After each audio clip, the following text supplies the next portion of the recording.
ang siyang kahulugan na puspos ng Espiritu Santo.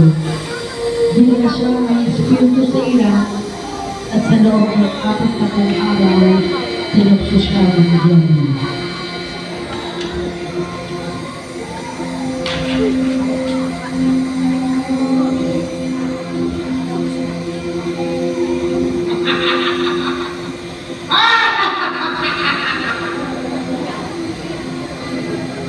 Jesus! Ano titawan natin ito?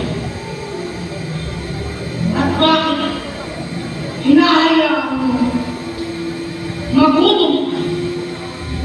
Hindi ba ikaw ang nagsabi na ikaw ang anak ng Diyos? Kung kayo,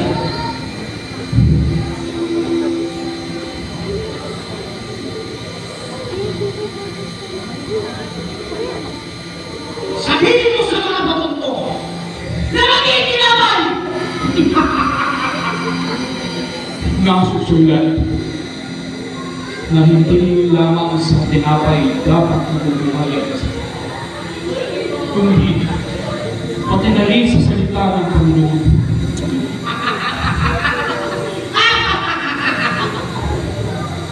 Jesus!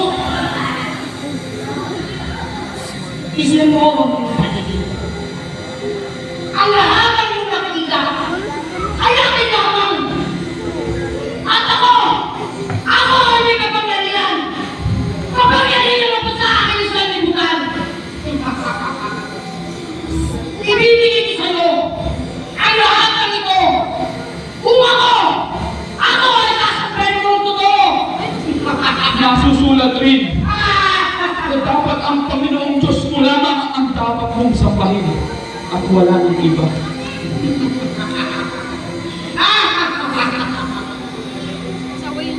Jesus! Opo, direct. Halika! Tingnan mo ang imas ng aking mga kamay. Tutuloy na ikaw ang anak ng Diyos. Magpatulog ka. Sapagkat